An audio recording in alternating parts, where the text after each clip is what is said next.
And we're back. Another episode, per usual. Bonding with Boogie and a Precious Perspective. It is your host, Boogie Ogoon. Him, Himothy, For sure. him for knee, That guy. him the G, him who doesn't hide, him who seeks, him with the shortest arms, him still with the longest reach. And we got my brother, my boy, of course. Precious with a precious perspective, and per usual, always a pleasure to be down here with you, brother. Just chop it up, talk that talk how we do, and just get in the art of this word. You know what I'm saying? And keeping this week's topic, it's just us today. Keeping this week's topic light. You know what I'm saying? Like when it's just us. Yeah. You been listening to anything new lately? Any good tunes? It's back. Like I said, I actually I had started going to I didn't used to do this. I pretty much just listen to the same music and just add new songs as I find them. But I've been going on my Apple joint. I've been hitting new. You know what I'm saying? Trying to see what not new artists. Well, it might be some new artists. Yeah, what new music but new in music general, has come from artists. So I've been doing that. And if we're gonna go back to a couple weeks ago, Jim Jones dropped, and it was controversy. I don't want to call it controversy. That sounds too strong. Nah, but it was. G. Yeah. Go ahead. And I'm gonna ask a question about that. It was controversy. And as you know, as I know, we're Cameron fans for sure. So with being a Cameron fan, you fell in love with the rest of them niggas, whichever Dipset. So Jewels could really rap. Jim Jones had his time. He shined, and eventually Jim Jones became a nigga that I'll be like, damn, I fuck with Jim Flow. I like, Jim could rap, and they say they taught Jim how to rap, in which they did a great job. The Ruger Rails and the Hail Rails, them niggas was rapping. Them niggas was rapping back in the day, like on the mixtape scenes and the mixtape. So Jim Jones dropped. And of course, he dropped at a perfect time with the nonsense, with the promotion going on. That's all it is, promotion. Yeah. With the promotion going on, Jim Jones' album was solid. And I don't know if a lot of people listen to Jim Jones as like, as myself and a couple of my, my niggas that I know that's loyal to Dipset. I listen to, especially Cameron and Jim Jones albums when they drop. I don't know when Jewels be dropping music and shit, but as far as Cam and Jimmy, I tune in to when they drop music and when they drop albums and shit. So Jim Jones had a lot of. He's been doing what the New York Dipset niggas been doing. A lot of smooth samples, a lot of smooth talk, shit popping rap. It's crazy they was getting on Jim Jones for being the oldest YN. For sure. And I'm gonna say this, just knowing the culture. We expect niggas to get older and grow up. You know what I'm saying? Start putting suits on, start, rapping about different things and expressing different expressions. But I'm cool with Jimmy being who Jimmy is. You know what I'm saying? And all these old niggas is YNs and they own certain, you know what I'm saying? They want to be a part of something. They want to be involved in the mix because you gotta be. Yeah. You gotta keep some of your YN spirits in you. You know what I'm saying too? But like I said, Jimmy, he talk about what he know about. He is, and he's found a way to take care of his family. He's found a way to market himself. He's found a way to stay alive. He old as hell, even with living the lifestyle that he's proclaimed to live and claim to live. He's still here. For sure. He's still relevant. You know what I'm saying? So if he's the oldest YN, shout out to the oldest YN for, still being relevant. And going into that album, like you say, I listened to it. It was definitely a full album. Something to be expected from Jim Jones. And even being like, having that title, I think that he definitely one who gonna give game as well. Like, he not just a young, dumb crash out type. He's really giving, like, and even in the album, like, I feel like he's really giving storytelling. He's really giving his experience and his lifestyle. So I definitely rocked with it. It was a few songs on there that I enjoyed. But something that you said earlier that was gonna be a question that I had already just had in mind. When it comes to like, do you think beef is solely a promotion tactic because they know that people are going to involve themselves with the idea of conflict or competition? Like the industry kind of uses beef as a springboard. Beef sells. Facts. And that's in every way. In the streets. Yeah. Niggas buy more guns. You know what I'm saying? Illegally or legally. Niggas steal more cars to go do hits and dumb shit out of. Insurance companies charge because niggas is getting their Kias and their Hyundais stolen and niggas is doing hits out they shit. So yeah, with the industry, we saw Jay-Z and Nas. We saw the classic beef. We saw 50 Cent really come out and start his career off Ja Rule to the unkeen eye, to my masses, eye. Yeah, to my eye. You know, I didn't know mixtape 50 Cent. Yeah. I didn't know mixtape G Unit.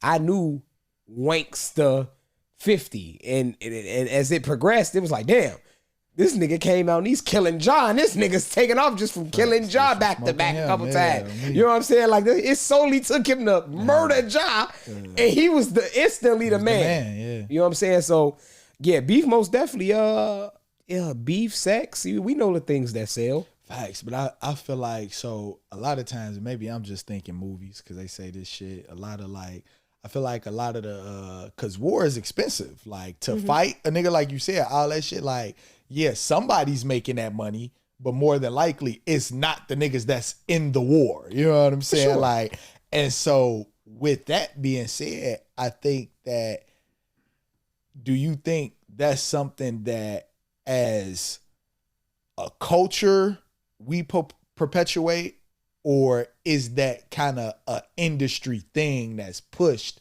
to us? Like, oh yeah, beef, pick a side, niggas get involved, we gonna see who gonna sell more, whose side you gonna take type shit? Or do you think that's a cultural thing? It's both. Okay. Niggas love picking sides. In general, we've seen niggas pick sides quickly. Right. I'm kind of on the offense type of nigga, meaning I'm listening to both sides, and I really don't be giving a fuck about a lot of shit to even pick nobody's side. Yeah, for sure. But what's right is right, and what's wrong is wrong. You know what I'm saying? And I'll state my opinions on that. And in fact, if it's both, I'll state on both opposing sides of what's going on. But as far as that, the industry knows that niggas be beefing. And you get niggas these rap deals and these rap contracts. And at the end of the day, after that, it's promotion because niggas like to instigate. Mm-hmm. Drake, Kendrick, we were waiting for those songs to drop because we wanted to, and it wasn't instigate, it was entertainment. Yeah. But it's a form of instigation. Yeah, you know what I'm saying? Expensive instigation because niggas is the streams, the niggas is going to stream that, niggas is going to, so boom. And if the beef is too real and niggas die, niggas got life insurance policies on these niggas, man. Niggas got $1 million, but it's $1 million nigga. That nigga made millions over his career. That's $1 million nigga. How much you think of life insurance? I can get a $500,000 policy on my kids right now. Mm-hmm. You feel me? And they ain't made millions of dollars. Mm-hmm. I can get $100,000 for, you know what I'm saying? They ain't made millions of dollars. So a nigga that had made or generated 20 to 30 to 40 to 50 to 60, 70, however many ever millions, and some of that shit was due to beef. These rap companies and these music industries, they got contracts and shit signed, and niggas be signing shit. They don't know what they signed, but niggas got life insurance policies on these niggas, man. Nah, I believe that. I believe that wholeheartedly. And they be like Illuminati. They died and they all of a sudden got like money for the industry. They know they and they, like I said, they might have fed into it. But you niggas was thugging and bugging before we gave y'all money. And we know y'all gonna thug and bug regardless. And I guess I don't that I really think and kind of hope that even with all this, and I'm kind of switching gears a little bit, but like I look at the Diddy shit and how everybody kind of like turned against him, like as far as culturally, like socially, like I don't know what's going on in the industry, but like Diddy's name is synonymous with a joke now. No Diddy, you know what I'm saying?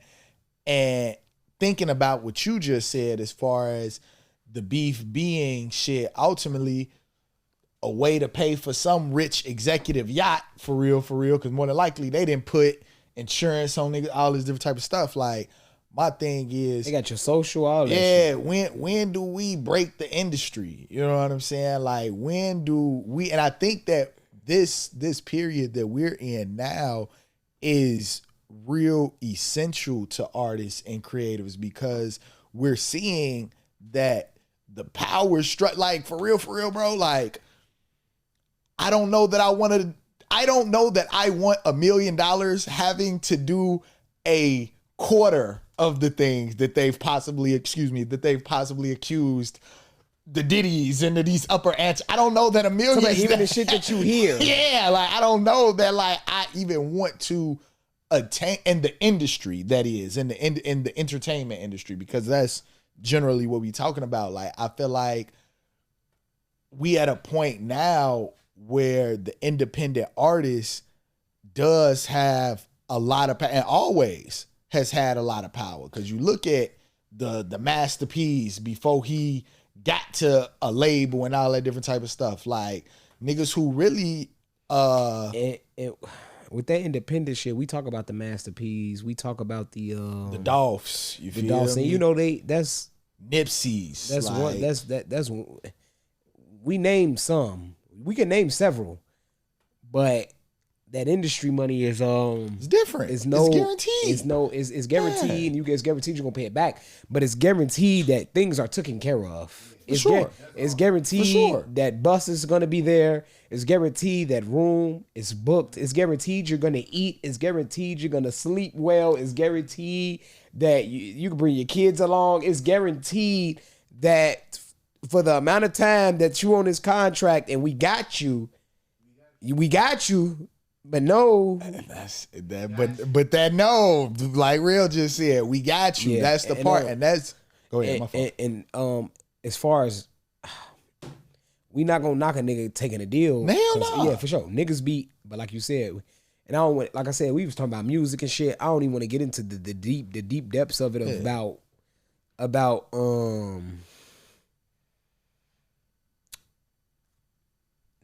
niggas do things for the bread and they feel like they back pushed up against the wall to do it. Or they feel like, you know, shit, this is what I want to do and this is my opportunity to do it and take care of every one around me.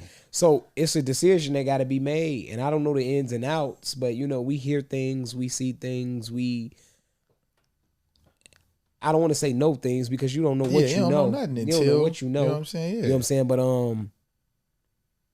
it is what it is. You know what I'm saying? And that's why I asked the question of like breaking the industry, but also like I think that and this is something that, speaking from honestly my heart right now, speaking from a place that I sit in my faith and with God, like I think that at this point in my life, I'm really in a like purgatory transitional spot to figure out what my cost is.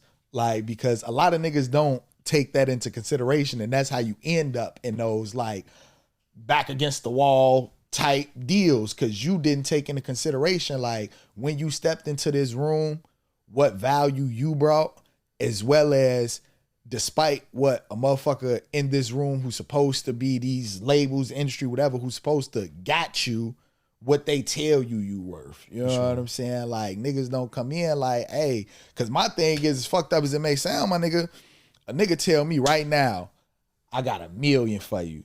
You could take care of your family. You could do all that shit. Bend over. My family ain't had $1 million this whole time, bucko. Fuck is you talking about? They don't need it. Yeah, like That shit gonna go quick anyway. They ain't that shit. They'll be all right. You know what I'm saying? Like, and I think they wouldn't even want me to do this. You know what I'm saying? And I think that's where I guess I'm trying to figure out, just as a culture and just as a people, what it is that we do and facilitate the arts and all that different type of stuff. You know, I feel like when it come to shit like that, and when I say bend over, pause, I'm not just speaking from a sexual, you know what I'm saying, whatever. I'm talking about against what your I need morals, you to do, what I want you to do. Yeah, you know what I'm saying? I know what you won't do. I can tell what you won't do, but I need you to do it. Facts. You know what I'm saying? And it's crazy because with that, I was just gonna say, when it come to, I feel like being that nigga, meaning like when you're sought after and people are like, you know, you still gonna have to do the shit that they want you to do, but you had the man. Yeah. I feel like they let niggas negotiate how and when and where they'll do it. The way the way that I can do how it. You doing the bending and slick, you know what I'm saying? But but beyond all that though, like I said, I've been listening to a lot of dope music. Friday. Okay. Have you listened to Friday's album yet? I asked you. I've listened to the first half. I listened because you know it's. Did you make it all the way up to Meek? Yeah. Very good song. Very good. Like you said, this was I feel like one people love, especially here in America, based on our like storytelling traditions. We love what a lot of people subconsciously don't know is the hero's journey. If you don't know what that shit is, don't got time to explain it, look it up.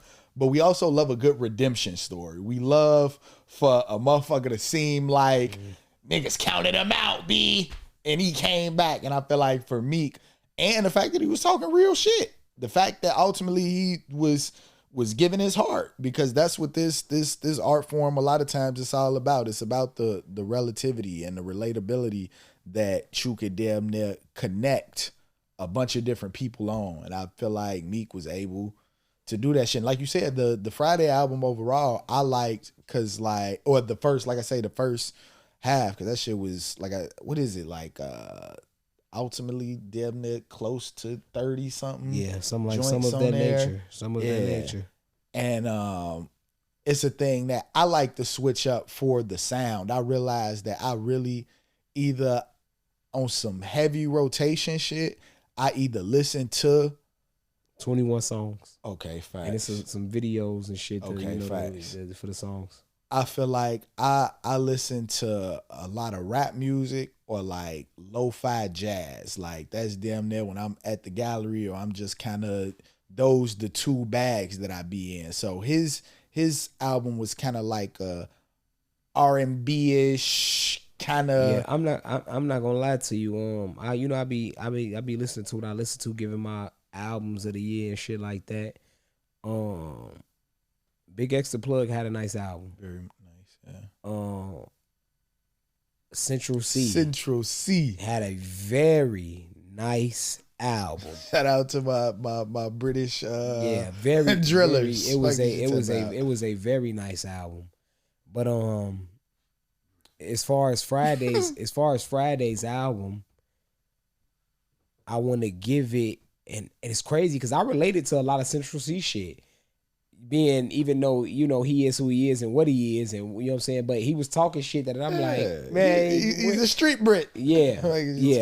Street Brit. Yeah. But Friday, him being of us, it just felt a little bit more relatable. Yeah. And he got good songs on there for the ladies, for the streets, for the, you know what I'm saying, he's from Philadelphia. So, you know, him and Meek, you know that, and like I said, he gave Meek needed that. That redemption, yeah. Meek needed that. That is a Meek that, and like I said, that's a song, how we spoke upon emotions and shit the last episode. It's a song that get to me. It's a song that put me in my feelings. It's a great song to me. Facts. That Friday may have the album of the year, bro. I'm not going to lie to you, just as far as the and like I said, you know, we be quick because we hear what we hear. So at that time it'd be the album of the year because we gotta hear new shit. And we still at the beginning. Yeah, we still at the beginning. So we had Big X the Plug. We had And Central that was Cee. last year. But that's gonna lead into this year. Okay, That's gonna lead into because the awards and shit ain't happened yet. Facts. So the Big X the Plug will lead into this year. Big X, damn, that album was tough to me. It was great production, great flow, great Texas or where's Big Texas. Yeah, the great Texas sound, great storytelling, great the therapy, just great, bro. Big like I said, but Slim Thug will be proud. best rap album. Central Cee shit was tough though, G. Central Cee shit was tough, bro.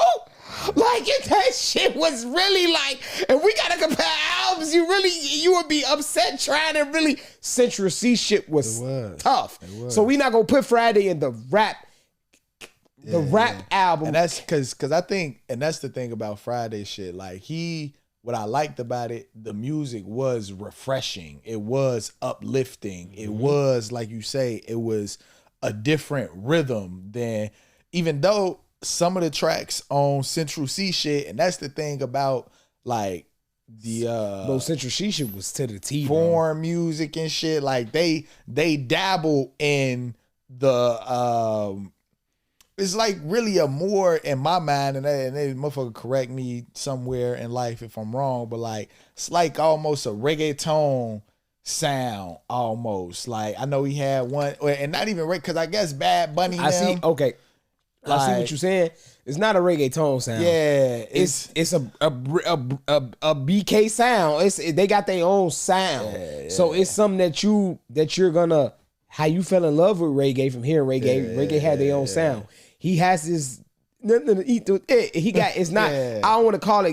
It's far from reggaeton. I don't even. But you know, a lot of them is and I could be wrong about him. Again, somebody correct me in life and wrong. You know, a lot of them be colonized like French and shit, but like black French, like real life. Because I think he's white and black. I don't think he's. Central Cee? I think he's biracial, if I'm not mistaken. That looks like a white man. You say complete white man.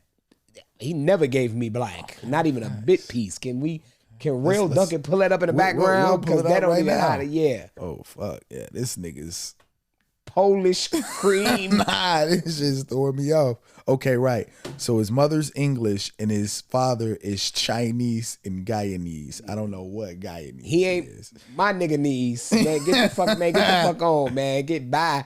Yeah, I don't even know why you just played with me like that, telling me that man was anything mixed with any black. I'm looking at this photo. This young man looks tan brown, but that's also like, does he not look tanned brown? That could also be spray. It could be. I'm not saying that he can't. I'm not saying he more white than he is Chinese. Wait, who? I believe what's that. His father? Guyanese and Chinese. They say your daddy be the more you. Yeah. Either way, he's like, very I had a talented. nigga ask me before, you African for real? I said, what the fuck that mean? He said, your mama African or your daddy African? I say, my daddy. They say, oh yeah, you African. I say, man, what? But I don't even know what Guyanese is. So another form of Chinese, another form of knees. Crazy. Yeah. Another form of knees, a neighborhood right around neighbor knees. Viennese. Fuck you talking about? Yeah, man, you know what the fuck the Guyanese is, man. Another form. Yeah, another form of fucking kung fu. Oh yeah, canceled. Fuck is you talking about? Another fucking form of kung fu is what Guyanese is. Oh, phone them, you crazy. Oh me, nah, but okay, bet. So Guyan's population is made make up Guyanese of, black. I'm not. I'm finna make it Guyanese African. black. It's East. It's East India, African, Armenian, Chinese, and Portuguese, and that's why I say all that rolled in one shit is it's they colonized, like, and that's the thing that we like as a quote unquote black culture don't understand a lot of times. We just look at ourselves as niggas. We just black, and that's and religion. When they say Jesus was black, when they say things started from black people, it's crazy how when we get down to a lot of them mixed drinks. We in that mixed drink, you know what I'm saying? but it comes from the idea that nigga, black ain't really no drink. Like niggas not drinking black. Like we're a bunch of he's Guyanese, Chinese, and we're a bunch of whatever. We're just here in America and don't have the connection to said roots. You know what I'm saying? To where it's like you said, you can tell a motherfucker that, hey, my pops is Nigerian, so you know that part, but you don't know what mommy is for real. She's a black woman in America. So with them, it be different. Some of my niggas like, ain't going to them, what's the website? The nigga Ancestry. Yeah, that's how Kyrie found out he was Indian. You know what I'm saying? I think, like niggas is...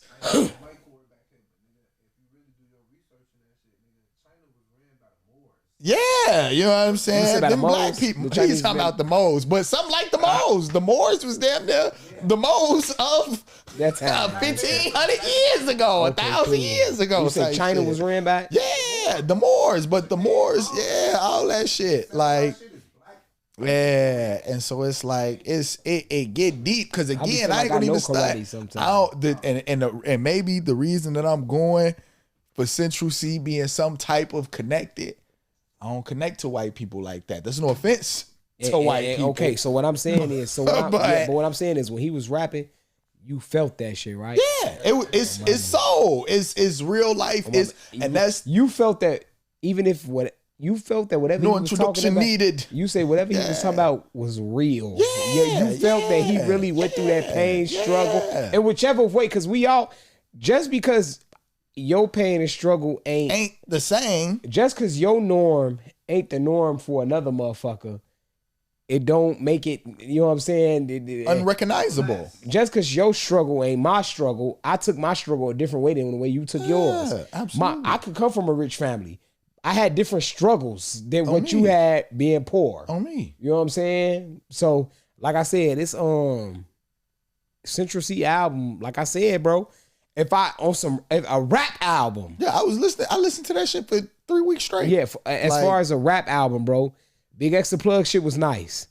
I most definitely listen to Central Cee shit more. I'm not gonna lie to you. I'll have to check my Apple, because I can't say I listened. When Big X shit came out, I was damn near steady playing that shit. Like, just because I think, again, like, it's connection, you know what I'm saying? And like, just for me, the production, but like I said, both of them, I literally have to go to my Apple Music to see, and that's what I was about to say. I really have to go to see, like, which one. You know what's crazy? It's not too much.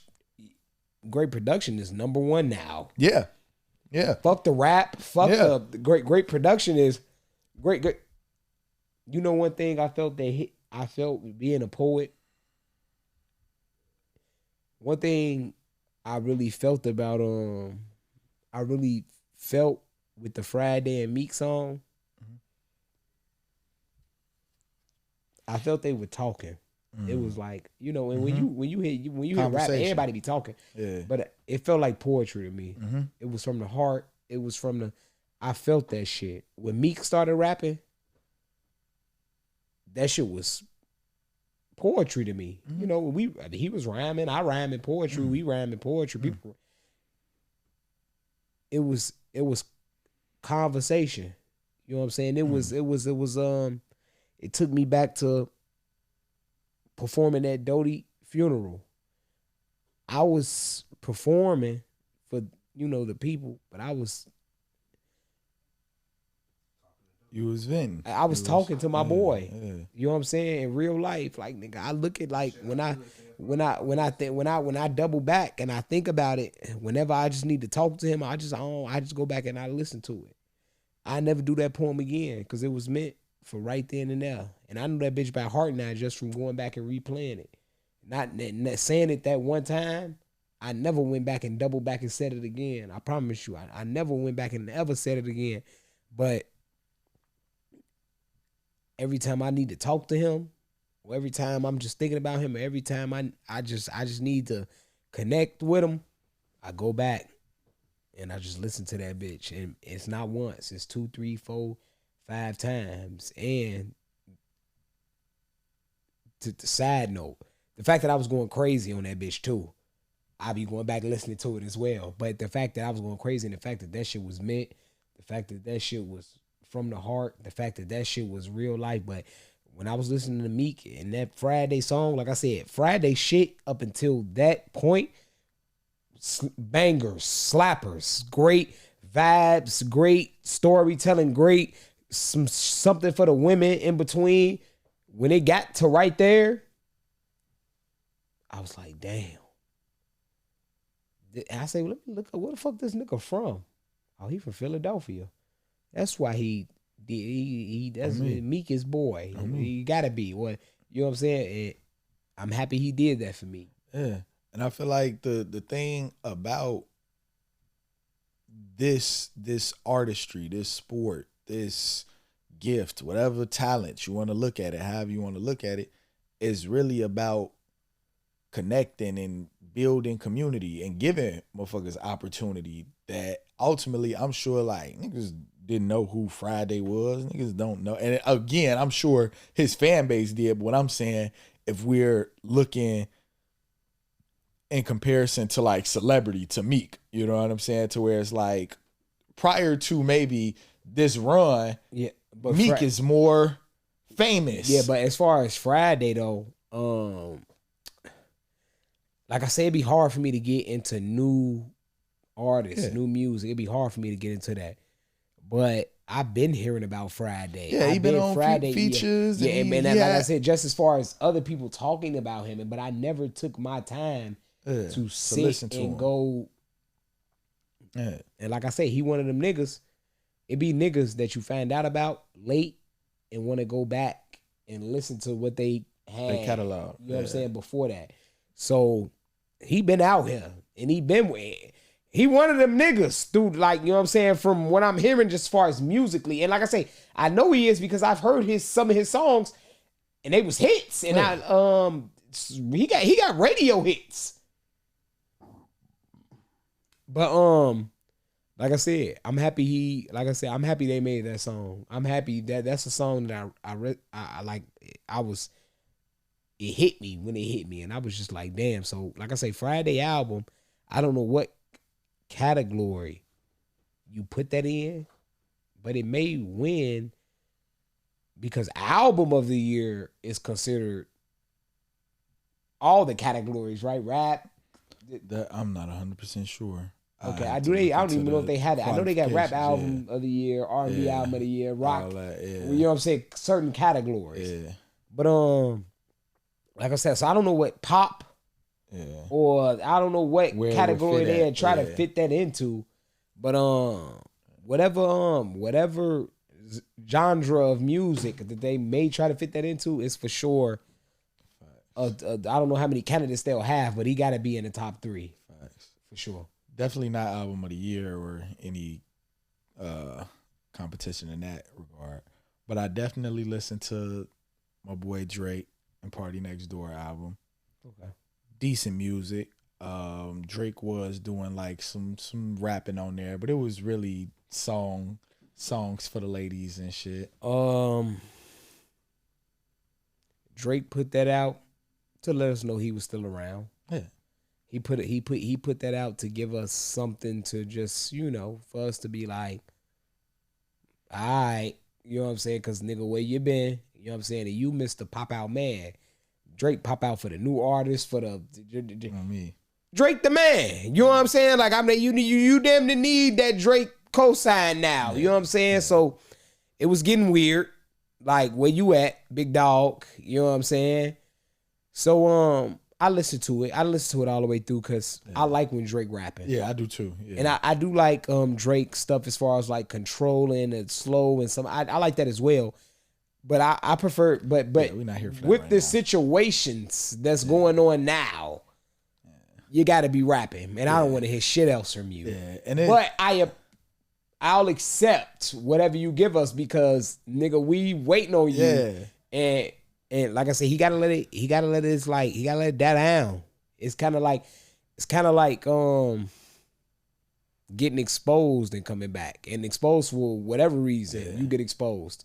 But you take time off and you come back. and you gotta test niggas' temperatures. Yeah, and that's what this album was. I feel like it was like a temperature check to see if I was still gonna do numbers or not, if I was still a man, if I was still, you know what I'm saying? And come on, big dog. And I think though he does have like this gives him an angle now. You know what I'm saying? Like how we was just talking about redemption story and all that different type of stuff. Like he can kind of come back as, I feel like, the king that everybody loved to hate type shit. You know what I'm saying? Like, and kind of paint. He could come back. He could come back as far as just being. He could come back being Drake. He could come back being. I'm gonna give y'all what y'all want every time. Even if y'all ask if I got killed, nigga, I'm still Drake. Yeah. I'm still, nigga, I gave you my all, my everything. And Kendrick is Kendrick now, meaning like Kendrick is Kendrick. But Kendrick is Kendrick now in the form of what he is because of what happened. But you don't love or like Kendrick more than you like or love Drake. And niggas not, niggas. You ain't listening to, you not gonna never listen to Kendrick more than you will listen to Drake. And it's like I said, he needed this album because, you know, I was telling you like, bro, what the fuck taking him so long?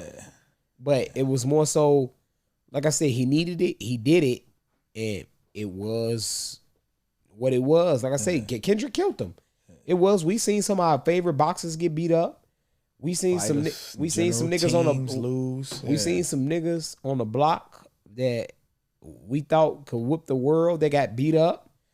We seen niggas die that we thought a nigga wasn't gonna take them out because they been sliding and gliding and smoking shit. We didn't see the defeat of the everything. And so I'm gonna ask you this though. In artistry, how important is, I feel like, the overall brand in correlation to I guess you being able to just make a song that people likes, in a sense that I feel like right now Kendrick is on a wave where the They Not Like Us shit was an anthem, obviously changed, you know, a lot for the music industry. Looks like right now, all this different type of shit, cool. But like you said, that's a right now we vested in Kendrick versus Drake. And again, Kendrick, and that's the fucked up part, Kendrick has been, I feel like, right along with Drake in this journey. It's not like these two artists came out at far different times, so Drake had a little bit ways to outpace Kendrick. It's like, nah, Drake came out, Kendrick came out, the people seemingly chose Drake up until this point. So my question, Drake was more versatile, but go ahead. And so my question being, again, how important is that in your artistry and confidence? I think, whether that be, like you say, you named fighters, you teams, all that, artists, in this case, you getting smoked by a motherfucker, or in our case, maybe you go to an open mic and maybe a nigga don't Eminem pop a doc you, but you forget your lines. You know what I'm saying? You forget your piece type shit. And so how important is it to like have that confidence to come back and still be the man, so to speak? For sure. What the nigga Gucci say? Motherfucker asked about the juice in the sauce. Yeah. He talking about you ain't got the sauce, you lost. He say nigga juice expire. You let that shit sit in the fridge. You say you be having them cups of little sauces in there. They might get a little thicker, but you put that shit on that chicken, nigga. That sauce go hot sauce. Man, that shit don't motherfucking expire. Shake that shit. Shake that man. But that shit go. Man, hey, look, you gotta have that sauce, man. And the sauce always don't hit. I mean, like sometimes you go different places, you be like, hey, what the fuck sauce is this? On me, facts. But you know that was but it's a nigga who like that sauce, and that sauce gonna always outlast. Niggas don't like spoiled orange juice. Niggas don't like spoiled milk. Niggas don't like spoiled really liquid of anything else. You know what I'm saying? Like nigga, sauce. About separated pop. Yeah, man, nigga. If you got if you get some fish, if you got some fish today, and you go to the crib and realize you ain't got no hot sauce, it's some hot sauce that's been sitting in your refrigerator from J&J's for 13 months. You crack it, no matter how crusty that bitch is. You shaking that bitch down, and you ain't drinking no milk. You didn't threw the milk away by this point. That sauce still in your refrigerator, bro. You gotta have the sauce, bro. Say the sauce damn near in you, not on you. Yeah, it's on my mama. You gotta have that sauce, bro. The sauce gonna always outlast. And I think that's the thing about Drake G, and what this album for me really kind of pinged what we already knew. Like, and it's because it's Kendrick is better than Drake at what he did in that moment, in like making a real hibbity hop, like I guess song with meaning and message. I feel like Kendrick got Drake in that regard, because if you go back to Drake's catalog, like Drake ain't really making message music. You know what I'm saying? Like, and so I don't know that what the old saying is, you don't compete where you can't compare. And so I feel like that's something, and again, this was something that I was talking to a couple different people about. I ain't gonna stunt, and this racial whatever, Kendrick's an all black man, young man from America, Los Angeles, the hood, the Compton, or whatever the fuck. You know what I'm saying? You hear me? Like, Aubrey Drake Graham is a biracial man who spent some time Canadian. You know what I'm saying? Like, so the cultural experience will be different in regards to relativity to us as consumers. When we hear Kendrick rap about certain shit, have you ever had to catch 20 fade or 3 fades and then another one back to back? When Drake talking that shit, it's like, all right, Drake, come on now. We don't want to. I listen to Mob Ties. Where was you catching these Canadian fades at? You know what I'm saying? Like, we don't know how brutal will get out there. Might be some fake Canadian knuckle busters out there. Hear me? But you know what I'm saying? But saying that to say, where Kendrick has that one up, I feel like Drake has the ability to tap. It's a song. He got white man ability, bro. You know what I'm saying? And he can tap into different, like you said, the versatility of him as an artist. And that's what kind of allows him, I feel like, and any artist for that, I feel like either versatility or authenticity are two things that as an artist will be able to carry you through any room that you walk in. Because as a versatile individual, you able to read the room. You able to see, okay, bet this what niggas is like, or this what the people gonna feed off of, and I can tap into that. And that's what Drake is phenomenal at doing. Where somebody like Kendrick, his authenticity to his message and to his art is gonna carry him through any and every room. And so I think that for any and all artists, you gotta damn near tap in on both sides of that. You know what I'm saying? Like, you gotta be authentic as well as somebody, if you're looking to, I guess, if you're looking for longevity, I'll say versatility is something that's gonna get you far. Because now, again, I would tell anybody, learn how to read the room. Learn how to be, and it's one thing if you have a certain energy that can just take over the room. And so whatever you're feeling in that space, and that's one thing that I will say about you, when you're able to recite your pieces and give your pieces, like, you have energy that can take over the room versus having to get the room, like, versus having to, like, I guess, cater your content to the room. It's certain rooms that I probably won't go in and do my piece P when I talk about dikes and all that different type of shit, because it's like, all right, you don't want to set off the dikes. What you talking about? Like, whereas your pieces are more so like, hey, everybody gather around and listen to this. And so I feel like, again, both things come in handy, because with the versatility, you're able to have a multitude of things in your arsenal, whereas with the authenticity, you're able to connect with people on a different way. And I think, again, even in going back to the initial statement about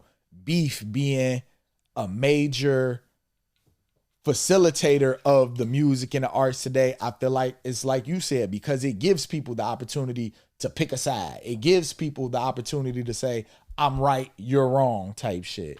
And I don't know. I think that I do hope that we get to a place in artistry and in the industry, and we can create, again, I look at Bonding with Boogie and Precious perspective as eventually being a platform where we give artists opportunities to grow in an industry that not only benefits us but benefits them as well. Like them coming on our platform and us just using their name and face or whatever to get followers. I really pray that this is a platform that's mutually beneficial to both parties, because I feel like a lot of times with the industry, they just take the talent out the hood and shit and shit showcase that shit, like you said, get motherfuckers on these contracts where it's like, all right, nigga, we got you. And so yeah, we finna front you couple hundred bands or whatever, but